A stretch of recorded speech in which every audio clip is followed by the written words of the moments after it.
contarles la historia de la bandera de España, que no es la historia de lo que tienen ustedes aquí, ¿de acuerdo?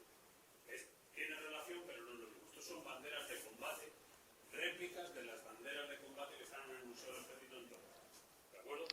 Están hechas por el Parque y Centro de Mantenimiento de Intendencia del Ejército, que está en Madrid, ¿de acuerdo?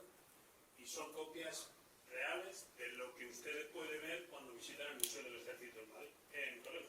La diferencia en los ejércitos de las banderas de combate cuando es una unidad montada, es decir, que proviene o su combate lo realizaba en caballo, es bandera que se llama estandarte, pequeñita. Pero claro, la bandera lo tenía que llevar a caballo. Si llevas un banderón de 3×2, pues eso tira y al final pierdes el caballo. Cuando no es una bandera, cuando no es una unidad montada, es una unidad de pie, es modalidad bandera, ¿de acuerdo?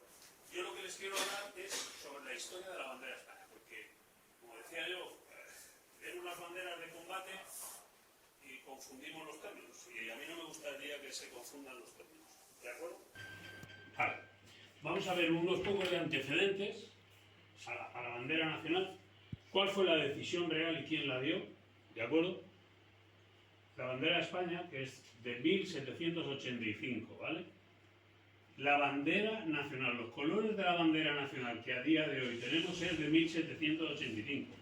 ¿De acuerdo? ¿De dónde vienen los antecedentes? Pues fíjense, yo me voy a remontar a los íberos, de los primeros que habitaron la península ibérica. ¿De acuerdo?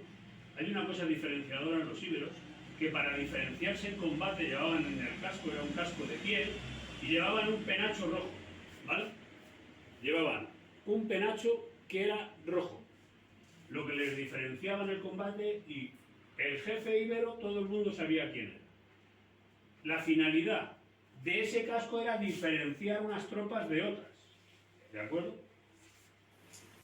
Ya vayan pensando de dónde viene, que lo de la bandera no viene de ayer. Esos son el estandarte musulmán de Al-Ándalus, del verde.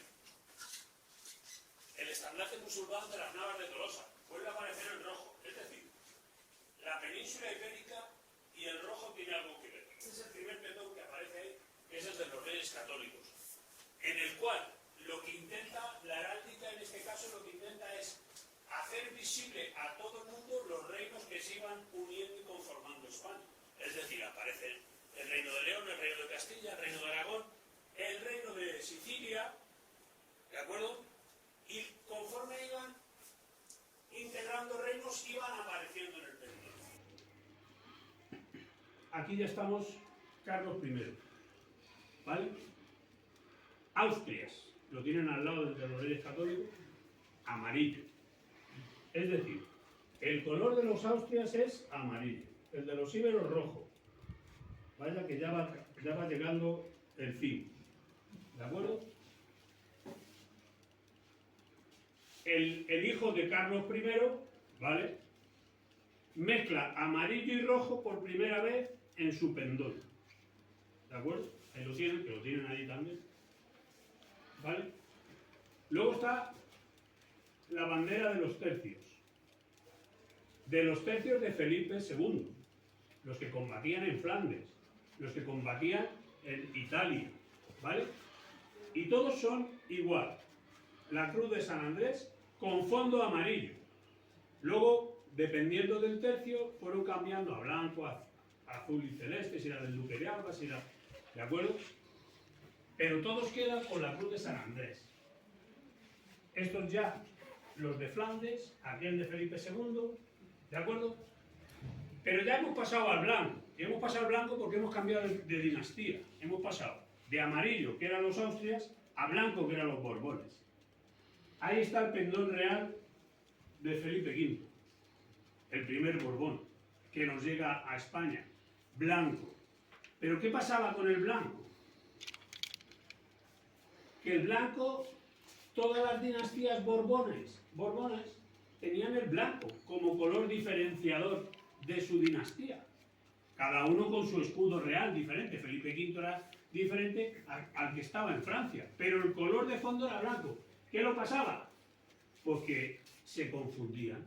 Cuando entraban en combate todas las banderas eran blancas. Carlos III es el primero que llega y dice, esto no puede ser. estoy bombardeando barcos con pendón blanco que yo no sé si son míos o son del enemigo. Lo que hoy conocemos como bandera nacional rojo y gualda nace como estandarte naval para diferenciar unos barcos de otros.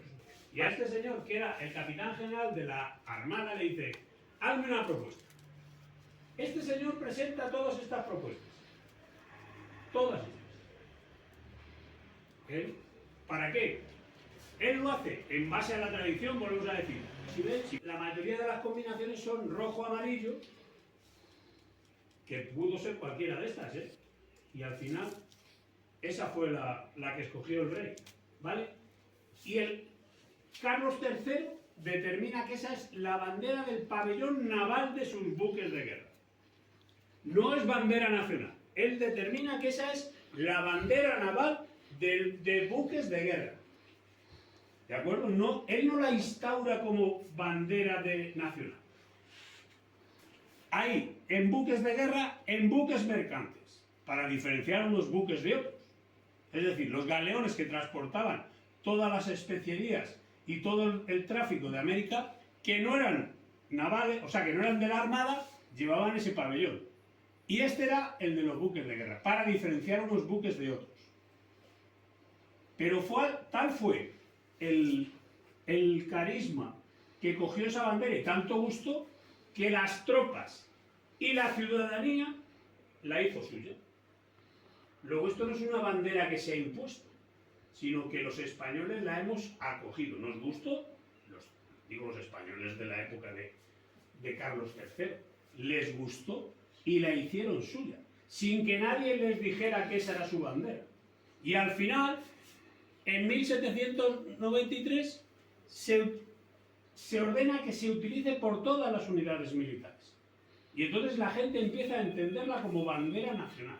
Y esta es la definición de bandera que aparece en nuestra Constitución del 78, el artículo 4. ¿De acuerdo? Que es roja, amarilla y roja, y los estatutos podrán reconocer banderas y enseñas propias de las comunidades autónomas, y estas se utilizarán siempre junto a la bandera nacional. Yo digo lo que dice la Constitución, luego lo que pasa es otra cosa. ¿Vale? Esto es, puestas una detrás de otra, la historia de todas las banderas que hemos tenido. Desde la bandera de los buques hasta la bandera que la tenemos ahora. Esta todo el mundo lo conoce como la bandera republicana, ¿no? De la época de la Segunda República, ¿no?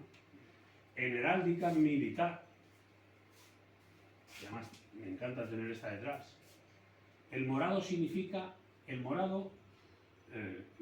cuando la Segunda República establece esa franja morada por los comuneros de Castilla, porque iban en contra del rey.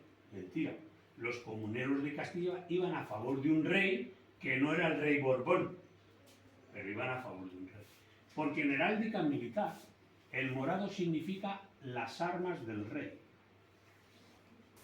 ¿Por qué? Porque ahí estaban los cazadores minadores y estábamos los de las comunicaciones. Esos son armas del rey. Con lo cual, parece un poco